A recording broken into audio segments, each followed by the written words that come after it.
Shabbat Shalom a todos nuestros amigos y hermanos. Hoy vamos a compartir la Parashá Vayera, que está en el libro de Génesis, capítulo 18, hasta el capítulo 22-24, y la Haftará la tenemos en Segunda de Reyes, capítulo 4, del 1 al 37. Vayera quiere decir y apareció. Vamos a ver un pequeño bosquejo sobre estos capítulos. Primeramente la aparición, seguido Sodoma y Gomorra, la perversión y destrucción de la tierra, la descendencia de Lot, Abimelech y Sara, el hijo de la libre y el de la esclava, Abraham y Abimelech en Berseba, y el sacrificio de Isaac finalmente en el capítulo 22. Entramos a la porción de esta semana con el nombre llamado Vayera, que quiere decir y apareció. Es una preciosa y profunda enseñanza la cual vamos a desarrollar y vamos a ver antes quién era realmente Abraham y cuál era el llamado para el cual había sido elegido. Vamos a hacer un pequeño recordatorio de la parashá anterior. Abraham fue llamado por el Eterno en el capítulo 12 para que saliera de la tierra de Ur, de la tierra de los caldeos, donde su padre Tarek era un constructor, un alfarero de ídolos, y el Eterno había visto el corazón de nuestro padre Abraham en su juventud y le llama a crear un pueblo, una nación, en la cual serían benditas en su simiente todas las naciones, el cual tendría que traer el hijo de la promesa para restaurar a todo el pueblo y a todas las naciones, al pueblo de Israel y a todas las naciones. Vemos que Sara en su vejez se adelanta y por su impaciencia le dice que tome a su sierva Agar y que tenga un hijo con él, el cual es Ismael, que no es el hijo de la promesa, y a raíz de esto vamos a ver qué sucede en el capítulo 18 del verso al 1 al 5. Y dice así la escritura. Después se le apareció el Eterno en el encinar de Manré, estando él sentado a la puerta de la tienda, en el más intenso calor del día, y alzando sus ojos miró, y aquí 3 personas que se le acercaban, 3 varones erguidos frente a él. En cuanto los vio, corrió a su encuentro desde la puerta de su tienda y se postró a tierra, y exclamó: Señor mío, si he hallado gracia ante tus ojos, te ruego que no pases de largo junto a tu siervo. Tráigase un poco de agua y lavad vuestros pies y recostaos bajo el árbol, mientras tomo un trozo de pan para que sustentéis vuestro corazón. Luego seguiréis adelante, pues por eso habéis pasado junto a vuestro siervo. Y contestaron: Haz como has dicho. La escritura dice que Abraham estaba sentado a la puerta de su tienda, seguramente a mediodía por el calor que hacía. Esto fue ya después de ser circuncidado, hacía días que fue circuncidado, y se le presentó el Eterno en una visión en el encinar de Manré.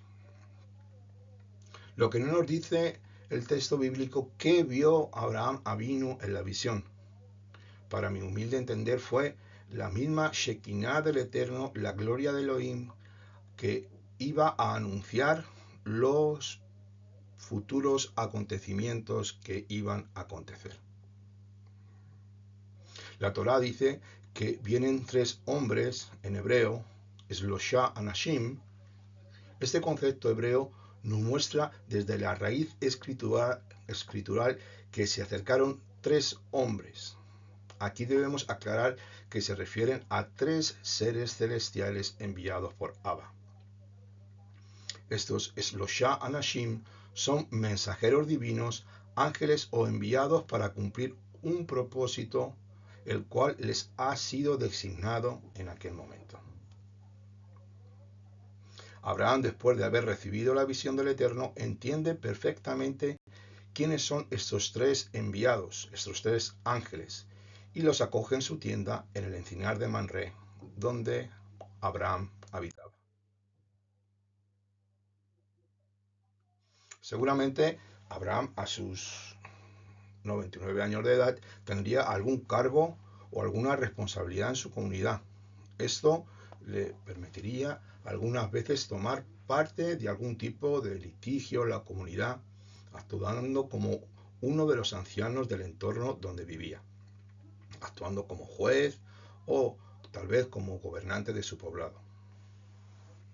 Probablemente esto fue una de las razones por la cual él estaba en la puerta de su tienda, hasta que levantó sus ojos y vio a estos tres malajim postrando su rostro en tierra como señal de respeto o reverencia a quien tenía delante, en el idioma hebreo shahá, que quiere decir inclinóse.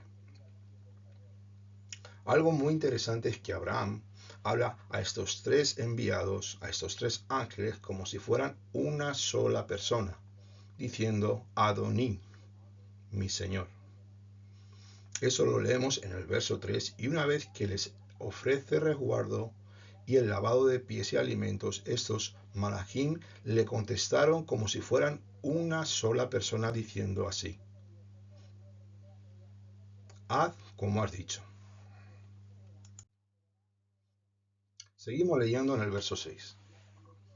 Abraham se apresuró a entrar en la tienda de Sara y dijo: toma pronto 3 medidas de flor de harina, amásalas y haz tortas enseguida, corriendo hacia la vacada. Abraham tomó un becerro tierno y bueno y se lo dio al mozo, y éste se apresuró a aderezarlo. Juntamente con el becerro que había aderezado, tomó también cuajada y leche y lo presentó ante ellos. Y mientras él se mantenía en pie junto a ellos debajo del árbol, ellos comían. Aquí voy a explicar algo rápidamente sobre el tema de la alimentación para dejarlo claro. Pues iban a comer carne con leche e iban a ser mezclados, lo cual algo que no es correcto según la Torá. Y podemos dudar que Abraham ignoró la alimentación kosher o que tal vez no la conocía. Los eruditos del pueblo de Israel desde antaño han interpretado estos textos de forma general, aplicándolo no solamente al caso particular de no cocer una cría en la leche de su madre, sino a no mezclar productos cárnicos con productos lácteos. La ciencia médica muestra que no es saludable para la digestión este tipo de mezclas.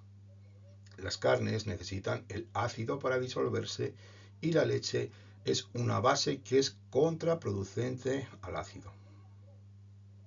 Podemos ver cómo Abraham ofrece tanto productos lácteos como cárnicos a los tres visitantes. La pregunta es: ¿no seguía nuestro padre los mandamientos? En el Génesis 24:5 dice así: por cuanto Abraham oyó mi voz y guardó mi precepto, mis mandamientos, mis estatutos y mis leyes. Entonces, Abraham obedeció los preceptos del Eterno. Entonces tenemos tres opciones. Esta solo es la prohibición que fue dada a los hijos de Israel cuando la Torá escrita fue entregada en el Sinaí. Por eso Abraham podía comer carne con leche. La segunda opción es que Abraham ofreció dos tipos de menú a los visitantes y podían elegir entre comer leche o carne, pero no ambos. Y la tercera opción es que Abraham ofreció primero los productos lácteos y luego los cárnicos. La última opción es la más razonable, y ofreciendo primero los lácteos mientras se iba cocinando el becerro, así de esta manera no tenían que esperar ningún tiempo para comer la carne. También Rashi hace este comentario: en el orden en que iban preparando la comida, así se les ofrecía a esos visitantes. Pero el texto tampoco nos confirma que hicieron lo contrario. Lo único que sí sabemos es que Abraham guardó los preceptos del Eterno con toda rectitud, según lo hemos leído en Génesis 24, 5. Y continuamos leyendo. Después le dijeron, ¿dónde está tu mujer Sara? Y él le dijo, he aquí que está en la tienda. Y dijo, volveré a ti sin falta el tiempo de la vida, y aquí que tu mujer Sara tendrá un hijo y escuchará a la entrada de la tienda, pues estaba detrás de él. Sara escuchó. Y Abraham y Sara eran ancianos entrados en días, y Sara le había cesado la costumbre de las mujeres, y se rió hacia sus adentros diciendo, después de mi menopausia he de tener placer siendo mi señor anciano. Esto que dice Sara en el verso 12, llamando a su esposo Abraham, Adoní, mi señor, eso es algo precioso según mi forma de entender este verso, pues refleja el amor y el respeto que tenía hacia la figura de Abraham. Algo que en todo matrimonio debe mostrarse, aunque sea una sola carne, pero debemos reconocer quién es la cabeza del matrimonio, sujetándonos a la autoridad sin ningún miedo, así como la Keilah, la comunidad del Mashiach, honra y ama a su rey, haciendo el bien en todo momento con dignidad, honra y pudor. Así dice en 1 de Pedro, capítulo 3, del 5 al 6. Porque así también se ataviaban en otro tiempo las santas mujeres que esperaban en Dios, estando sujetas a sus maridos como Sara obedecía a Abraham, llamándole Adoní, mi señor, de la cual vosotras fuisteis hechas hijas haciendo el bien sin tener ninguna amenaza. Esto debe servir como señal dentro del matrimonio sin perderse mutuamente el respeto o anular las responsabilidades dado a cada uno de los cónyuges, sin solapar el papel del otro, honrándoos con el amor de Yeshua en todo momento. Seguimos leyendo. Verso 13. Entonces dijo el Eterno a Abraham, ¿por qué se ha reído Sara así, diciendo, ¿es cierto que daré a luz cuando ya soy vieja? ¿Acaso hay algo imposible para el Eterno? En el momento señalado volveré a ti, y en el tiempo señalado, y Sara tendrá un hijo. Pero Sara negó diciendo, no me he reído, pues tuve miedo. Pero él dijo, no, realmente te has reído. Y levantándose de allí, aquellos varones dirigieron la mirada a Sodoma, y Abraham fue con ellos para despedirlos. La reacción de Sara ante la declaración del Eterno en el verso 13 y 14 fue una risa debida a su nerviosismo por el hecho el cual iba a acontecer, el cual sería el de traer un hijo a sus 90 años de edad. Habiendo perdido ya su periodo menstrual, esto debía ser así. La escritura dice que ella era estéril, pero hubo una promesa para ella también en Génesis 17-16, que ahora vamos a leer, donde Abraham también se sorprende y se ríe de este hecho en su corazón, no creyendo que en la vejez de los 90 años de Sara y a sus 100, Abraham serían capaces de engendrar un hijo. Leemos Génesis 17-16. A tu mujer Sarai no la llamarás Sarai, sino que su nombre será Sara, y la bendeciré, y también te daré un hijo por medio de ello. Y si la bendeciré y haré de ella naciones, y reyes de pueblos procederán de ella. Y cayó Abraham sobre su rostro, pero se rió y dijo en su corazón, ¿a un hombre de 100 años habrá de nacer un hijo? ¿Y Sara dará a luz con 90 años? Una de las razones por las cuales Sara debió ser estéril es para que una vez más la gloria de Adonai fuera manifestada en toda la tierra, apuntando a la incapacidad humana frente a estas situaciones, donde el Eterno mostraría su gran poder haciendo este milagro en nuestra matriarca Sara, a la edad de 90 años, cuando ya su cuerpo estaba seco y vacío para poder traer hijos al mundo. Este hijo que había de nacer debía ser el hijo de la promesa dado en Génesis 17:14, pues de ninguna manera podía ser Ismael, pues esto fue hecho de una forma impaciente. El humanismo de Sara por ver su incapacidad de no dar hijos a su esposo, creando celos y malestar en el campamento, y a Sara con su sierva Agar, olvidando la voluntad de Elohim después de 24 años antes de este tiempo, donde le fue profetizado a la salida de la tierra de Ur.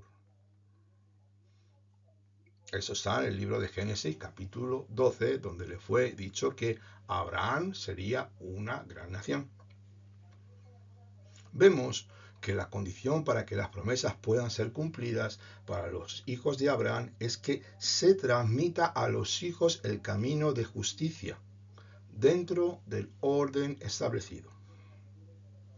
Esto es honroso a todo aquel que guarda la voluntad de Elohim, la Torá divina, viviendo bajo la obediencia y el temor al Eterno para poder recibir sus bendiciones. Hay muchos textos que hablan de lo mismo, Éxodo 10:2, Éxodo 12:26 al 27, en fin, aquí lo dejo. Todo esto se debía cumplir como una señal profética, como una imagen profética del Mesías Yeshua que había de venir. En el verso 14 dice así: ¿acaso hay algo imposible para Adonai? En el momento señalado volveré a ti en el tiempo señalado. ¿A qué se refiere el Eterno con el tiempo señalado? Aquí se refiere a la palabra hebrea Moed, que tiene que ver con las festividades del Eterno en el tiempo señalado. Nosotros las conocemos como Mikra Kodesh, convocaciones o convocación santa, según Levítico 23, donde de una forma profética apuntan a la sombra del que había de venir, a Yeshua, el Rey de Gloria, que iba a ser manifestado por Isaac, el hijo de la promesa, apuntando al Cordero de Elohim, naciendo en una de estas Moedim, festividades señaladas. Esta festividad fue en panes y levadura, así que en la anunciación de Isaac fue en el libro de Génesis 18:6 y también con Lot en el 19:3. Y lo leemos. Abraham se apresuró a entrar en la tienda de Sara y dijo: toma pronto 3 medidas de flor de harina, amásalas y haz tortas. Y también con Lot en el 19:3.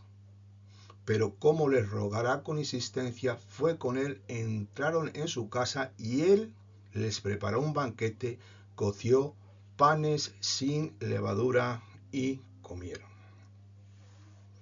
Estas son señales proféticas según la Escritura para nosotros, donde podemos confirmar la sombra de Isaac como Sea Elohim, el Cordero de Elohim.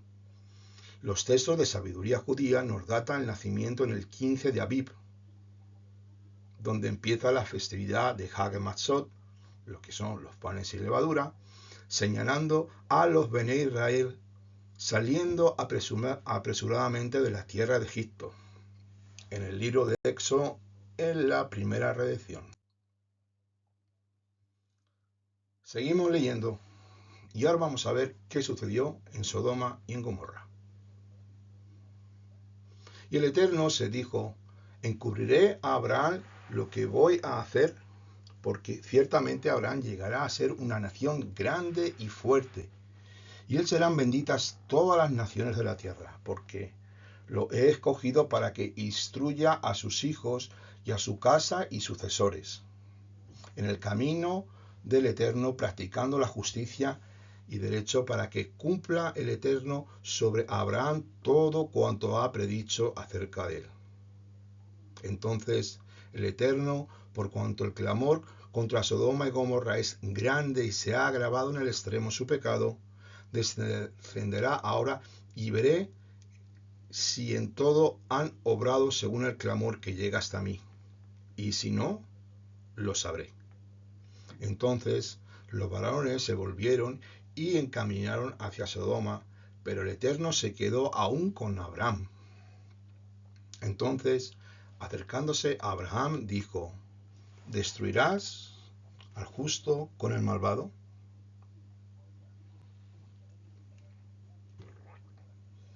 En diferentes versos vemos esta expresión y el Eterno dijo. Cada vez que uno de los mensajeros celestiales hablaba y se dirigía a Abraham, utilizaba este término, un ser celestial en especial. Ahora veremos más adelante quién es este Yud Hei Vav Hei. Pero veamos antes qué iba a suceder en estos momentos, y estos enviados venían a hacer justicia, pues el Eterno había oído el clamor de estos dos pueblos, y el olor de la inmundicia había subido al trono de Elohim. Abraham empezó a interceder por los justos que había en Sodoma y en Gomorra. Utilizó la palabra Vayigash, que quiere decir en hebreo se acercó. Esta palabra tiene tres significados. La primera es guerrear, la segunda es humillarse y la segunda es interceder. Ahí tenemos las escrituras como referencia donde es utilizada esta palabra. Con todas estas intenciones, Abraham se acercó al Eterno. En los versículos 23 y 26 hay un desafío del Eterno. En los versículos 27 al 29 hay humillación. En los versículos del 30 al 32, donde predomina la intercesión por los justos que pudiera haber en la tierra de Sodoma y Gomorra. Aunque estos fueran solamente 10 justos, los cuales no participaron de los hechos abominables de sexo libre, sodomía, idolatría y sacrificios de niños a los dioses paganos del lugar. Abraham intercedió. En el capítulo 19, estos dos ángeles llegan a Sodoma y los vio y los reconoció y se postró delante de ellos,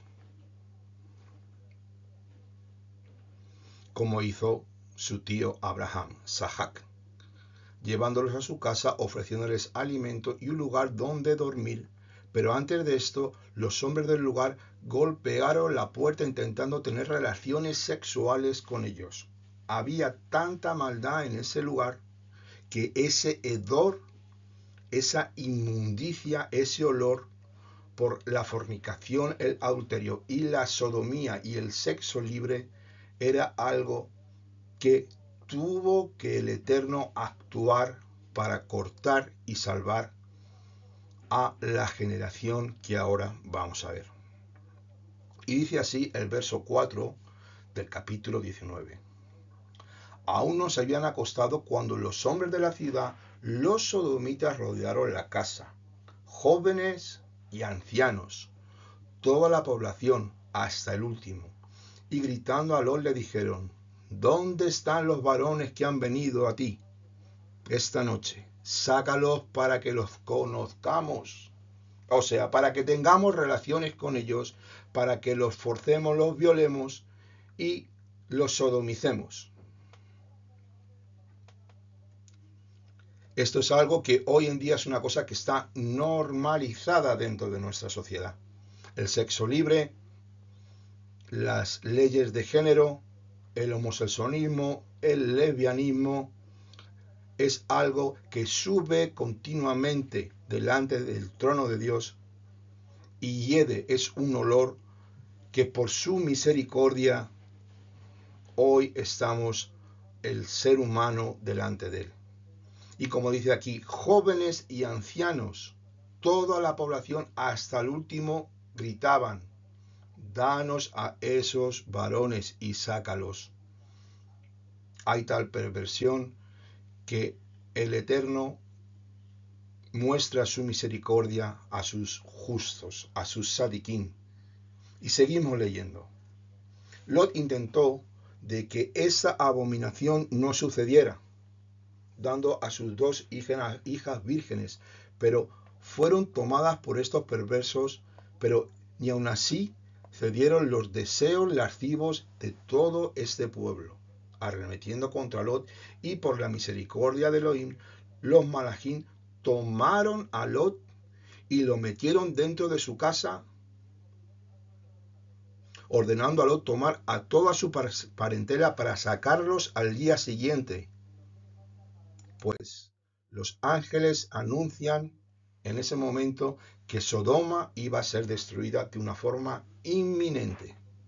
En el verso 13 lo leemos: porque nosotros vamos a destruir este lugar, ya que el clamor que subió delante del Eterno es grande, y nos envió a destruirlo. Entonces salió Lot y habló a sus yernos, los que habían de tomar a sus hijas, y le dijeron: levantaos, salid de este lugar, porque el Eterno va a destruir esta ciudad. Pero sus yernos no le creyeron. Eso es algo que está pasando en esta sociedad, donde dice el necio, no hay Dios, y a lo malo le llaman bueno, y a lo bueno le llaman malo. Continuamos leyendo. A despuntar el alba, los ángeles apremiaban a Lot, diciendo: levántate, toma a tu mujer y a tus dos hijas, para que no seas barrido por el pecado de la ciudad. Pero como él no se decidía, los varones lo agarraron y lo sacaron de la mano, a él, a su mujer y a sus dos hijas, gracias a la gracia y a la misericordia del Eterno hacia él, y lo hicieron estar fuera de la ciudad. Entonces el Eterno hizo llover desde los cielos sobre Sodoma y Gomorra azufre y fuego de parte de Elohim, y derrumbó estas ciudades y toda aquella llanura, con todos los habitantes de las ciudades y las plantas del suelo, y la mujer y aquel que miró hacia atrás, y se convirtió en pilar de sal. Bueno, según hemos leído, Sodoma y Gomorra fue destruida. Los ángeles fueron a salvar a la descendencia, a la ascendencia del Mesías, según mi entender. Así que los ancestros del Mesías estaban en Sodoma. Esta fue una de las razones por las que los ángeles tenían que ir allí a salvar a Lot y a sus hijas. Esto obviamente requiere una explicación espiritual. La escritura nos muestra que las dos hijas de Lot tuvieron dos hijos que llegaron a ser dos pueblos, los pueblos de Moab y Amón.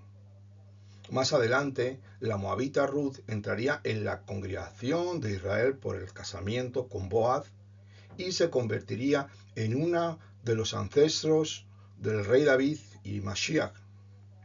De la misma manera, el rey Salomón se casa con una amonita, Naamá, y engendra a Roboam, el rey Rehabam, en Primera de Reyes, capítulo 14, del 21 al 31. El rey Roboam es uno de los ancestros del Mesías. Este fue hijo del rey Salomón. Bien, una vez explicado esto, vamos a hablar de la teofanía o de la aparición divina de estos tres ángeles, los cuales vinieron a cumplir su propósito según hemos visto. Dos de ellos fueron a Sodoma a salvar a Lot y a su descendencia, según acabamos de leer. Pero de uno de ellos se quedó con Abraham, el cual es llamado todo el rato Yud Hei Vav Hei, en Bereshit 18:13. Vamos a ver quién es este ser que habla cara a cara con Abraham. Pero antes voy a explicar qué es una teofanía. En el judaísmo y el cristianismo se denominan teofanías a las apariciones de Dios o de seres angélicos que se narran en distintos episodios bíblicos, tanto de la Biblia hebrea, el Tanaj, la Tanaj, como del Nuevo Testamento, el Brit Hadashah. Una teofanía es una aparición de Elohim, un subconjunto de temas de la presencia de Elohim. Una teofanía es una manifestación intensa de la presencia de Elohim que va acompañada de un despliegue visual extraordinario del Elohim de Israel, según Él crea adecuado en cada momento.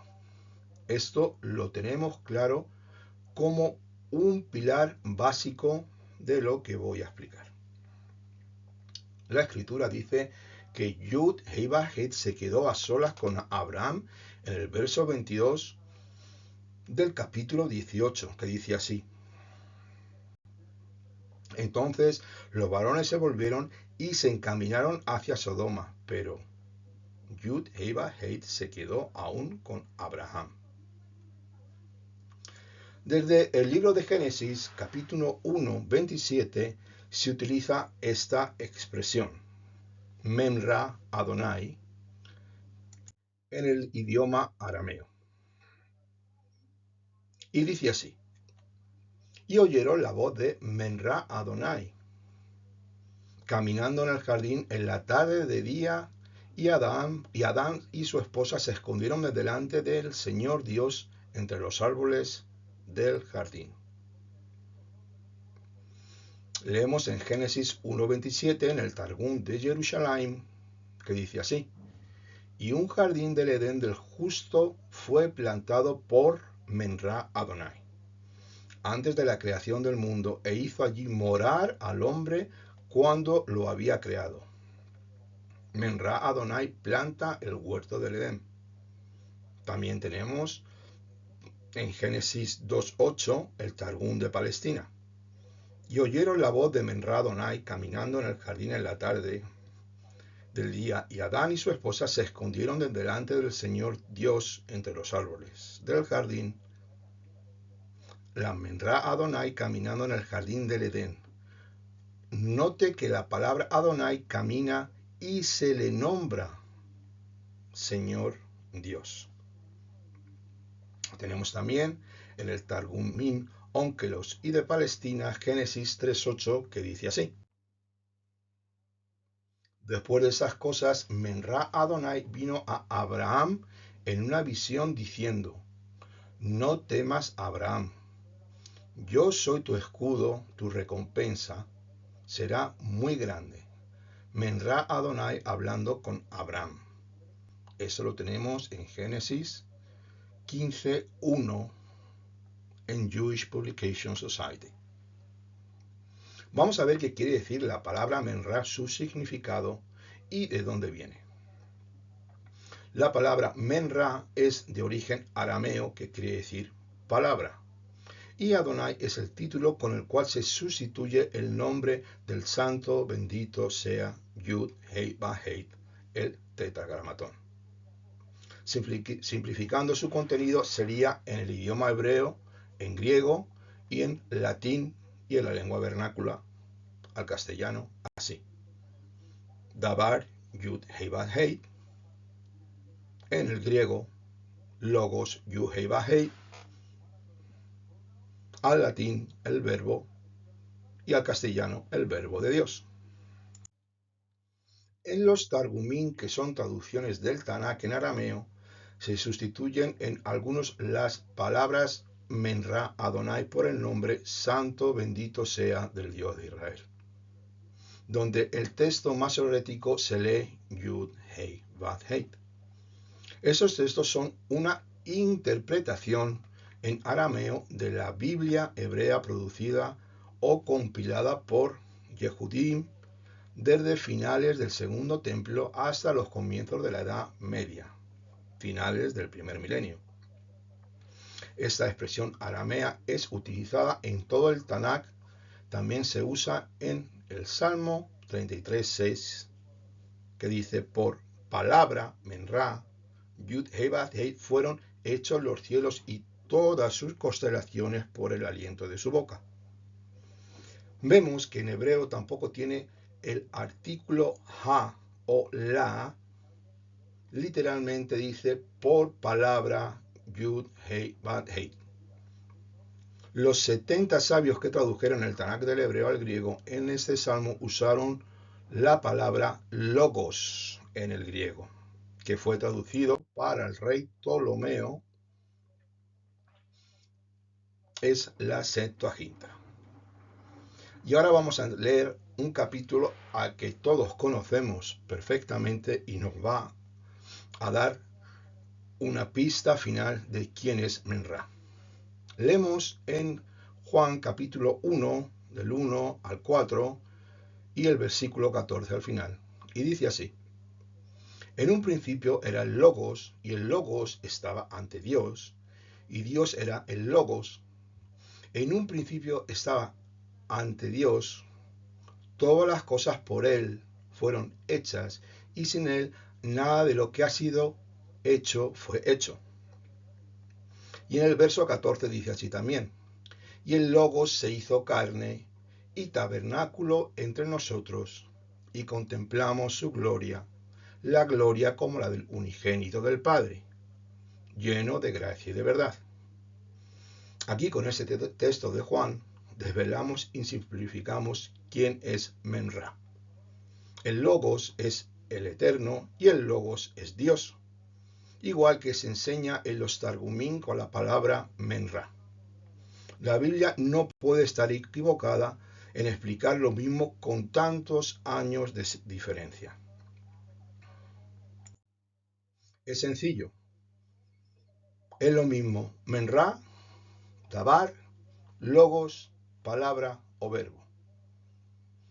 También tenemos otro texto de apoyo en Primera de Juan, capítulo 1, del 1 al 2, que dice así: lo que existía desde el principio lo hemos oído, lo que hemos visto con nuestros ojos, lo que hemos contemplado y lo que han palpado en nuestras manos acerca de la palabra de vida, pues la vida fue manifestada y nosotros lo hemos visto y damos testimonio y os anunciamos la vida eterna, la cual estaba con el Padre y se nos manifestó. Bien, ¿qué entendemos con esto? Que el Malach enviado, Yud Hei Bad Hei, este ser celestial era el mismo Yeshua en su manifestación física. Esto está bien claro y encaja perfectamente en las escrituras desde el origen. Tengo que dejar algo muy claro. Esto tiene que quedar claro para todo creyente. Nosotros no creemos en la Trinidad cristiana.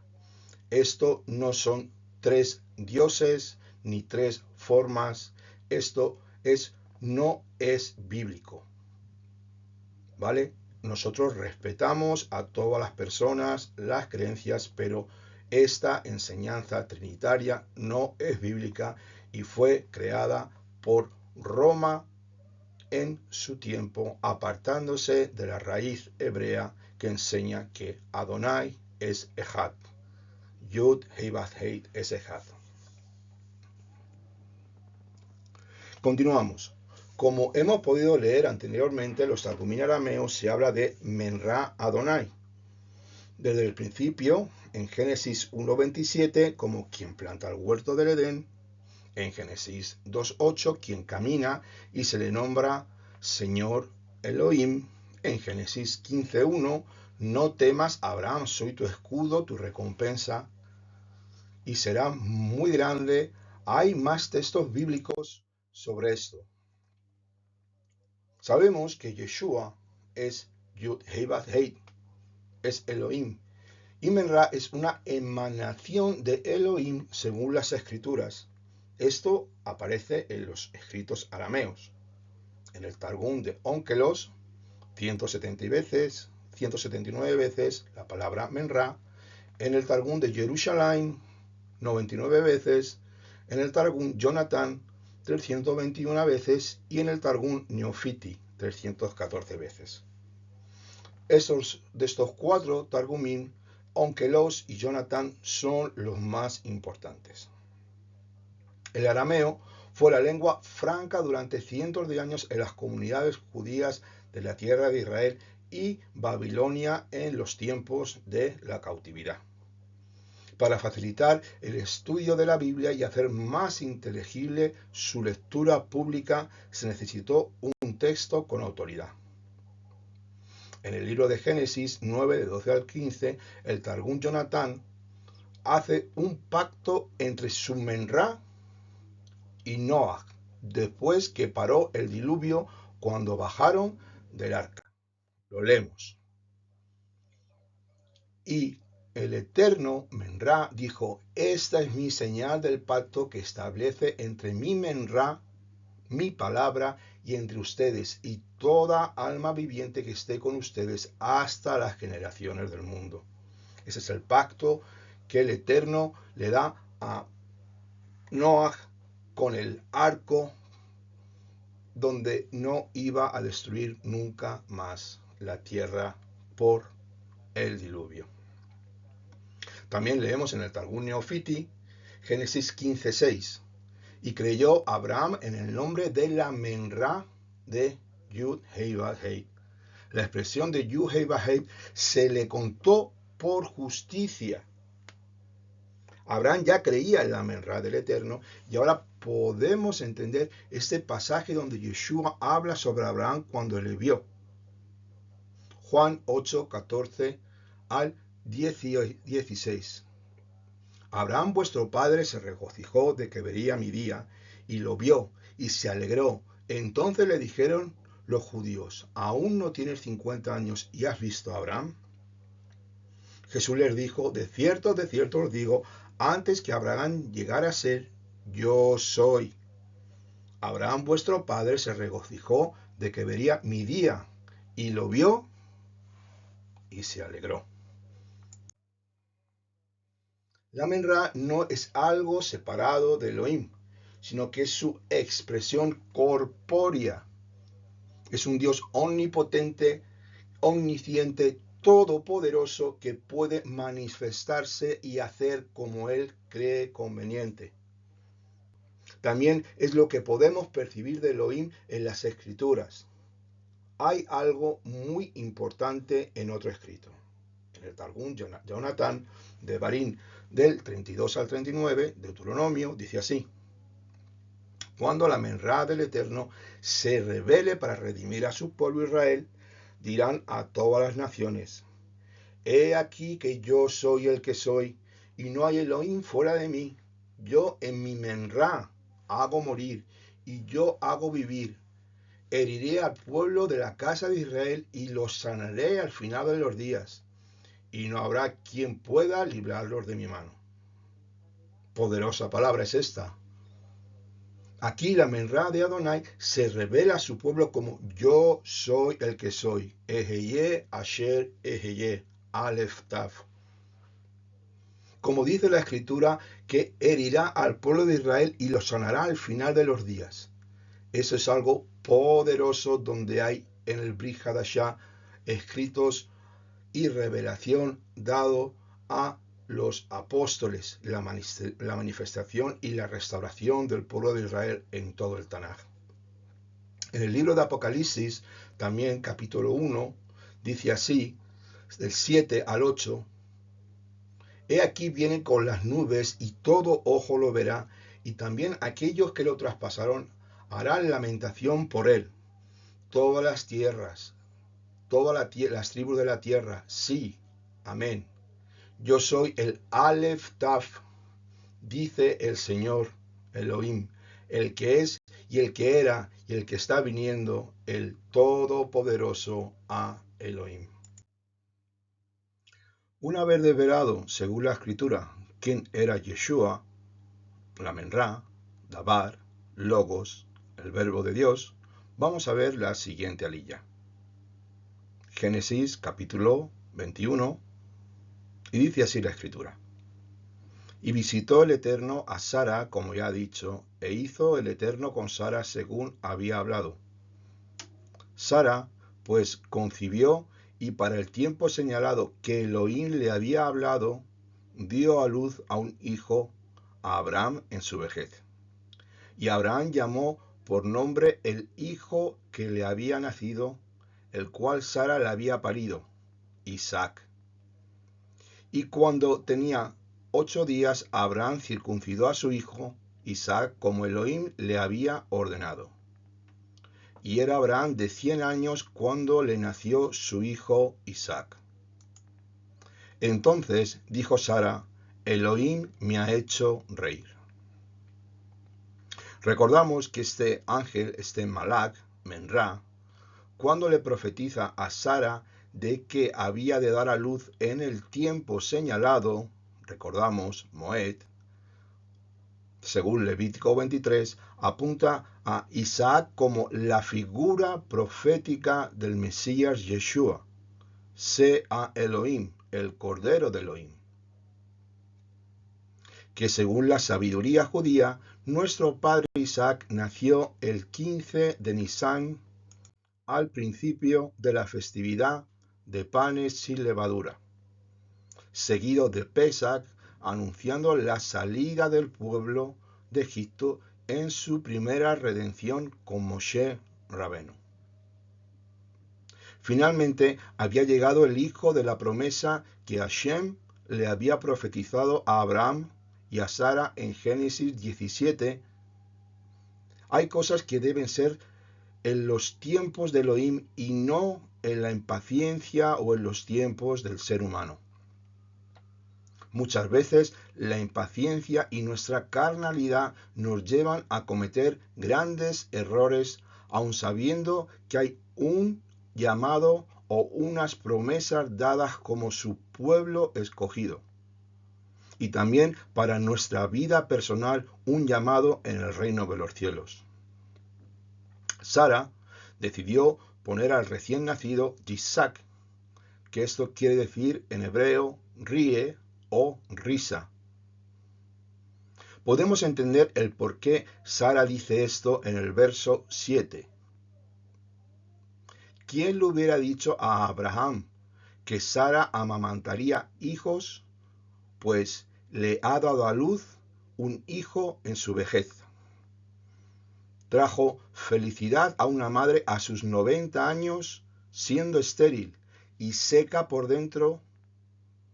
Este tipo de embarazo hoy en día sería algo totalmente imposible. Por mucha tecnología la cual conocemos y avances médicos, una vez más, el Todopoderoso debía mostrar su gran poder a toda la creación.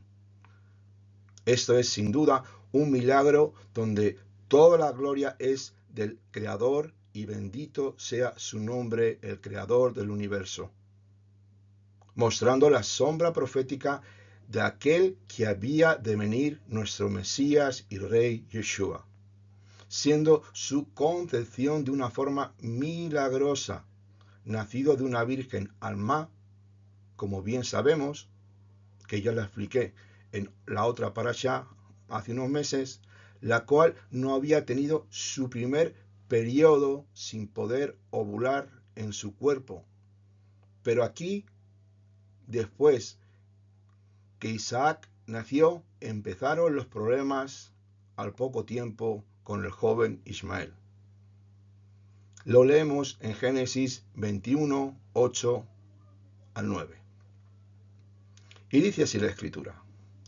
Y creció el niño, Isaac, y fue destetado. Entonces Abraham hizo un gran banquete el día en que Isaac fue destetado. Pero Sara vio que el hijo de Abraham había tenido que de Agar, la egipcia, se burlaba. Por eso le dijo a Abraham, expulsa a esa esclava y a su hijo, porque no heredará el hijo de la esclava con mi hijo, con Isaac. Pero el asunto pareció muy grave ante los ojos de Abraham por cuanto Ismael era su hijo. La palabra que ha sido traducida como burlándose es sahak, que significa reír, y es de la misma que viene de la misma raíz de Isaac, que es ríe, esa palabra es usada también en un sentido sexual en otros contextos. También es usada en una relación con la idolatría. En Éxodo 32:6 tenemos el ejemplo. Por lo tanto, es posible que la burla que Ismael se burlaba de Isaac era una mezcla de violencia, sexo e idolatría. Estos son tres pecados muy importantes según la Torá. Sara lo vio y le sentó muy mal. Estaba claro que esa influencia no era buena para su hijo. Además, corría el peligro de morir por un accidente, pues Ismael utilizaba el arco, siendo mayor que su hermano Isaac, con el cual había un gran problema en el campamento, el cual debía ser cortado de raíz, pues la vida del hijo de la promesa estaba en peligro. Aquí Sara, por inspiración del Ruach HaKodesh, lo dejó muy claro el de expulsar al hijo de la sierva, pues Sara no quería que Ismael heredara con Isaac, pues era un continuo peligro y una mala compañía para el hijo de la promesa. Aquí entramos en un contexto donde Sara toma el mando de la situación y por medio del Espíritu de Santidad habla y le dice así a Abraham que Ismael debe ser echado fuera del campamento y también a Agar la egipcia. Aquí tenemos la confirmación en Génesis 21:11.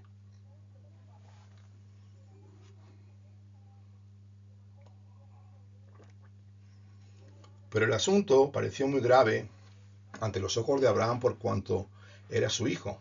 Entonces Elohim habló a Abraham: no parezca grave ante tus ojos lo del muchacho y de tu sierva. Escucha la voz de Sara en todo lo que te dice, porque en Isaac de Sara será llamada descendencia. Aunque también del hijo de la sierva haré una nación, pues él es descendiente tuyo. Abraham entonces se levantó temprano en la mañana, tomó pan y un odre con agua y lo dio a Agar, poniendo sobre su espalda también al niño, y lo despidió, y ella se fue y anduvo errante por el desierto de Beersheba. El Eterno mismo tuvo que decírselo a Abraham, pues dice la Escritura que le pareció muy grave el tener que echar a su hijo del campamento, dicho por Sara.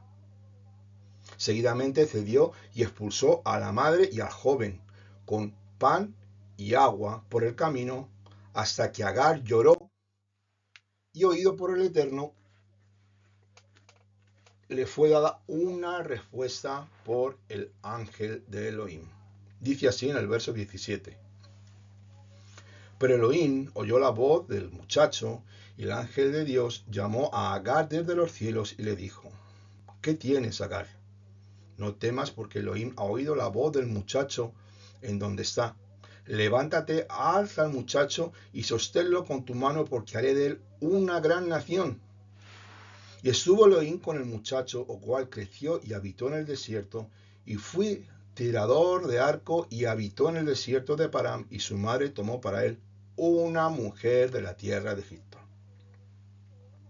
Esta fue la segunda profecía que Adonai le dio a Ismael, pero vamos a ver la primera que le fue dada antes de su nacimiento, pues Agar despreciaba a Sara cuando estaba embarazada y la hacía de menos, y fue afligida por su señora Sara hasta que Agar salió del campamento. Leemos Génesis 16 del 7 al 12. Pero el ángel de Adonai la halló junto a un manantial de aguas, en el desierto, junto al manantial que está en el camino de Sur. Y le dijo: Agar, sierva de Sarai, ¿de dónde vienes y a dónde vas? Y ella respondió: huyo de la presencia de mi señora Sarai. Entonces le dijo el ángel: vuelve a tu señora y humíllate bajo sus manos. Y le dijo el ángel: multiplicaré en gran manera tu descendencia, y debido a su multitud no se podrá contar. También le dijo el ángel de Adonai: he aquí, estás encinta y darás a luz, y llamarás su nombre Ismael, porque el Eterno ha escuchado tu aflicción, y él será un hombre como el asno salvaje. Su mano estará contra todos, y la mano de todos contra él, y vivirá enfrentado a todos sus hermanos. Era necesario leer estas dos profecías para entender qué estaba sucediendo y ver la arrogancia, la envidia y la maldad de Agar contra Sara y también la de Ismael contra Isaac. Esto es algo que no ha cambiado desde hace unos 3.900 años y cada vez va en aumento. Esto es el principio de algo de lo cual estamos viviendo hoy en el pueblo de Israel. El mundo árabe y las naciones, el cual afecta a nuestra sociedad de una grandísima manera y casi ningún creyente desconoce la persecución atroz por exterminar al pueblo judío de Israel. El pueblo escogido desde los tiempos de Abraham Avinu. El antisemitismo creado por el mundo islámico, haciendo al pueblo de Israel como el epicentro de todos los males que hay en el mundo. Y vuelvo a repetir que esto ha sido desde los tiempos de Abraham. Y para darle más énfasis, Esaú, el hermano de Jacob, que vendió su primogenitura por un plato de lentejas, se casó con una de las hijas de Ismael, siendo más adelante Edom. Y dice así la escritura en Génesis 26, 6, 9. Y vio Esaú como Isaac había bendecido a Jacob y le había enviado a Padán Aram para tomar para sí mujer de allí, que cuando lo bendijo le había mandado diciendo: no tomarás mujer de las hijas de Canaán. Y que Jacob había obedecido a su padre y a su madre, se había ido a Padán Aram. Asimismo Esaú, que las hijas de Canaán parecían mal a Isaac su padre, y se fue Esaú a Ismael su tío, y tomó para sí mujer a Maalat, hija de Ismael, hijo de Abraham, hermana de Nebaiot, además de sus otras mujeres. Bueno, sabemos ya el problema que había con todo esto y el problema que se formó. Hay siempre desde el principio, tenemos las dos simientes, el origen del bien y el origen del mal. Una es la semilla del Mesías desde Caín y Abel, que intentan destruir a el pueblo escogido, a la semilla, a la raíz de David. En Génesis 3:15 tenemos la primera profecía mesiánica donde se habla sobre esto. Estas dos semillas que son incompatibles, simplificándolo, la semilla del bien y del mal.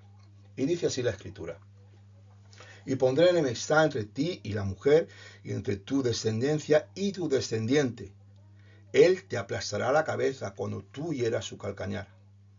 Desde Caín y Abel, como he dicho, siempre ha habido esta batalla entre el mal y el bien, la existencia del hijo de la promesa y los pactos de Elohim con su pueblo, el pueblo escogido, según Génesis 12:3.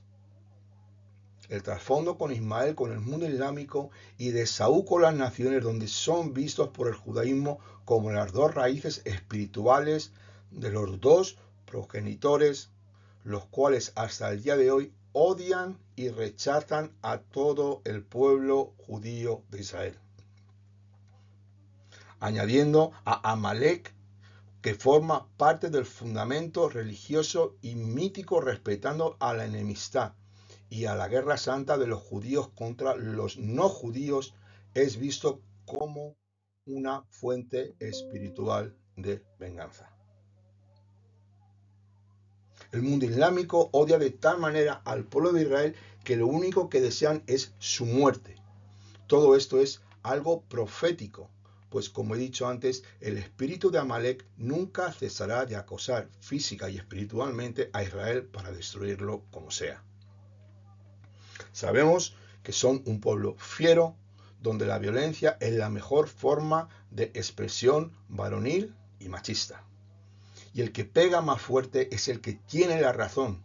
No son personas de diálogo o de uso de la diplomacia. Son personas donde el terror y la violencia subyugan a la sociedad imponiendo por la fuerza sus tradiciones, sus costumbres y la religión, como dice la Escritura.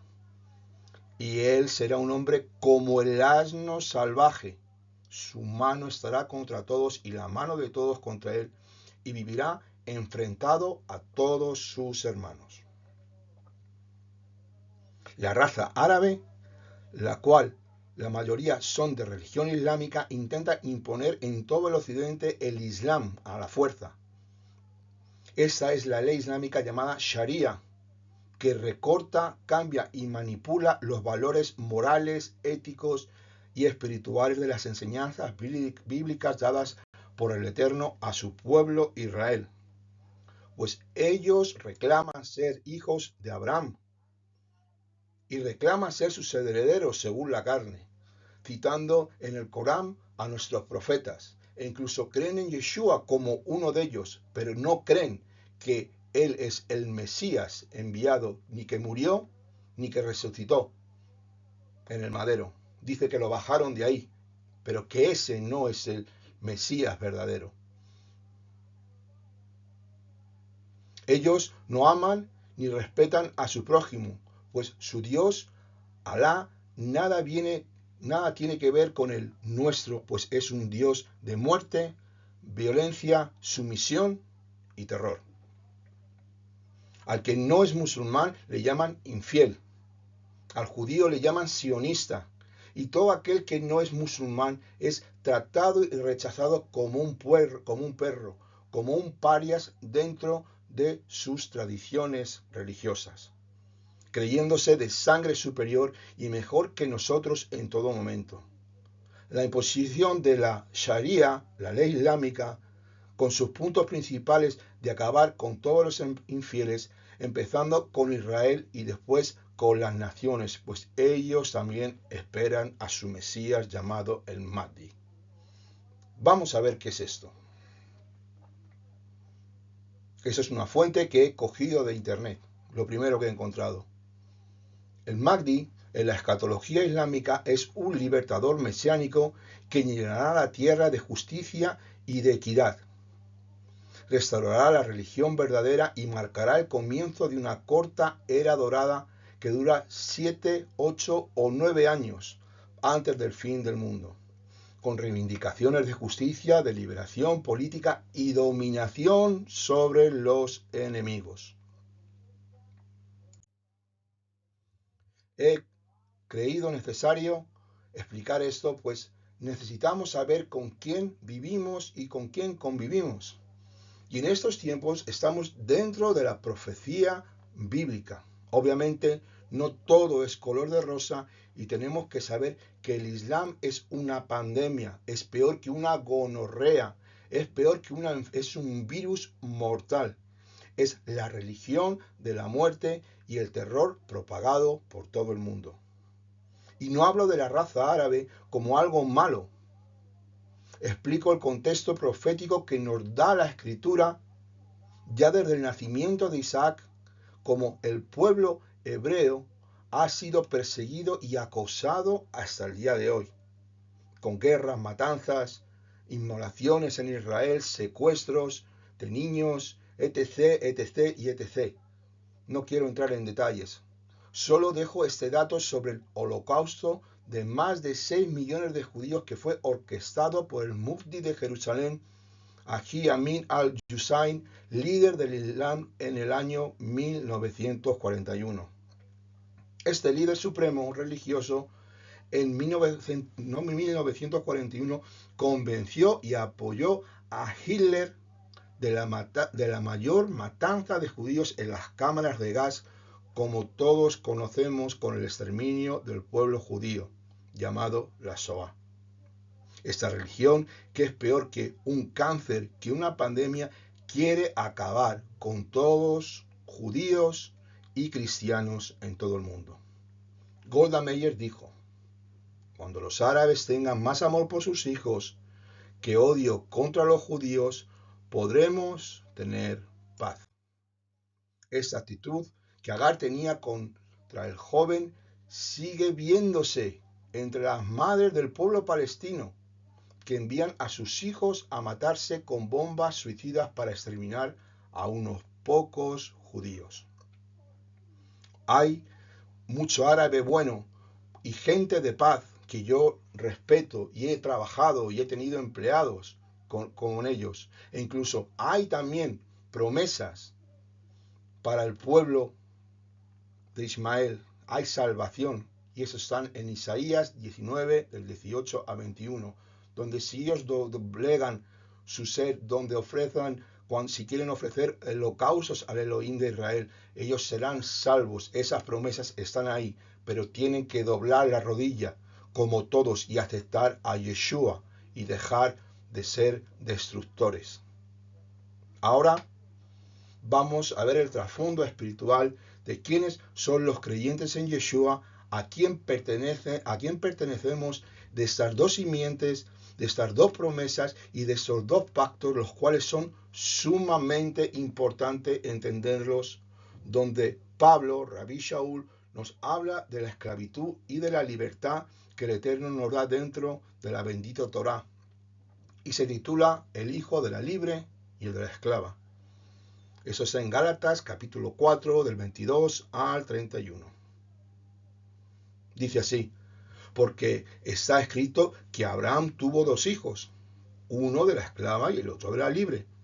El de la esclava nació según la carne, pero el de la libre según la promesa, las cuales son alegorías porque éstas representan dos pactos. Una, Agar, el monte Sinaí, que es engendrada para esclavitud.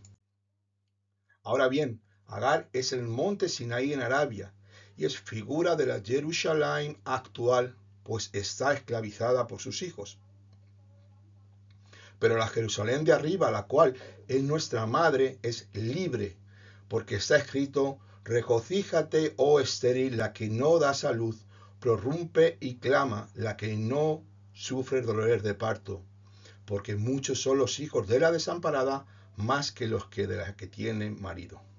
Así que vosotros, hermanos, como Isaac, sois hijos de la promesa, y tal como entonces al que nació según la carne perseguía al que nació según el Espíritu, así también ahora. Pero ¿qué dice la Escritura?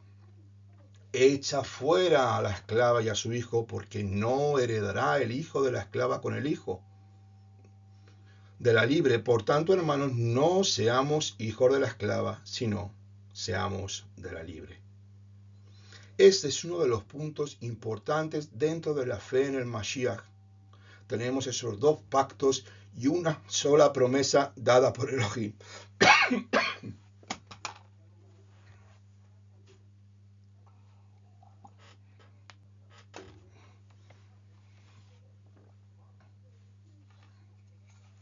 Perdón.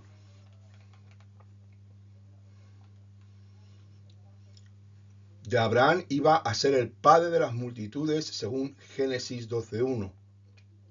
Una promesa de donde vendría el Mesías Yeshua, aunque Abraham tuvo dos hijos. Uno fue el hijo de la carne y el otro el de la promesa. Ismael, el de la carne, y Isaac, el de la promesa. Y uno de ellos fue engendrado en la carne. Sabemos que esto es una alegoría a los rudimentos del mundo. La prisa, la soberbia, la impaciencia, el ego, el humanismo, el querer ser Dios y como Dios, y tomar las decisiones por uno mismo y muchos otros errores más. Pero para el hijo de la promesa es todo lo contrario. Son la obediencia, el amor, la mansedumbre, la fe, la templanza, la fidelidad, el gozo, la paz.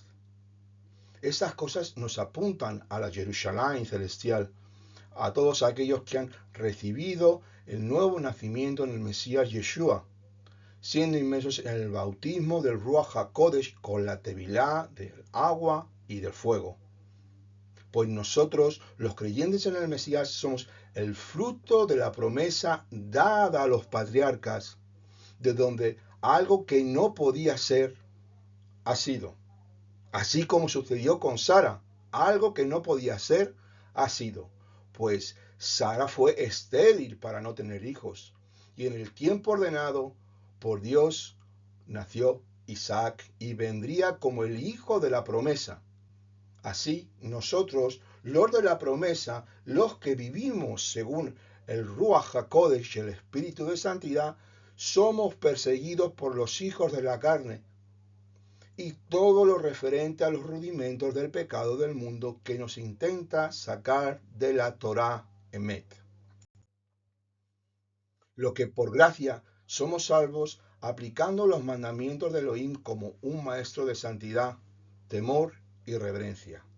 Ese es el maestro, la Torah, que nos perfecciona para una vida en plenitud y que nos ayuda a hacer buenas obras, en hebreo llamado Masim Tovim, por la inspiración del Ruach Adonai, glorificando al Santo de Israel. Ya, para terminar, sin olvidar la escritura de quién fuimos y la promesa dada a los profetas a un pueblo que no era un pueblo, como dice la escritura. Nosotros no éramos pueblo, pero escucha lo que dice la escritura. Romanos 9, 24 al 25 dice así: a los cuales también llamó a nosotros, no solo de entre los judíos, sino también de entre los gentiles, como también en Oseas dice: llamaré pueblo mío al que no era mi pueblo, y amada a la no amada. Y sucederá que en el lugar donde les fue dicho, vosotros no sois pueblo mío, allí serán llamados hijos del Dios viviente. Pues los verdaderos hijos son los que obedecemos y damos fruto de la obediencia en Yeshua, echando fuera de nosotros toda carnalidad para con la libertad a la cual hemos recibido en el Mesías, por medio de su muerte y resurrección, herederos como los hijos de la libre. Así debemos heredar, como los hijos de la libre. Pues ya no vivo yo, sino que Yeshua vive en mí, pues con él juntamente hemos sido crucificados. Así dice la Escritura. Y bueno, amados hermanos, aquí ya terminamos, dejamos esta porción, se me ha ido un poquito el tiempo, queda el sacrificio de Isaac, pero bueno, creo que con esto que he compartido tenemos mucho donde poder nutrirnos durante la semana. Espero que la porción haya sido de su agrado para crecimiento, para fortalecerse, para saber y entender que solamente el Eterno es el que organiza, manda y mueve todas las cosas. El hombre dentro de las profecías bíblicas no puede entrar y no puede cambiar. Y todo lo que está escrito ha de cumplirse. Por mucho que el ser humano intente cambiar, la profecía es intocable. Y todo lo que ha sido dado en promesa y sellado en los pactos ha de acontecer. Así que espero que haya sido de su agrado. Bendecimos a todo el pueblo de Israel. Bendecimos a todas las personas que están pasando dificultades con el problema de la Dana. Y bueno, nos despedimos y damos gracias por su tiempo. Espero una vez más que esta enseñanza haya sido de edificación y de bendición en sus vidas. Así que un fuerte abrazo. Shabbat Shalom a todos nuestros amigos y hermanos. Y Ebenu Shalom Alechem. Que la paz del Eterno sea con todos ustedes. Shalom, Shalom, Kol Tuv.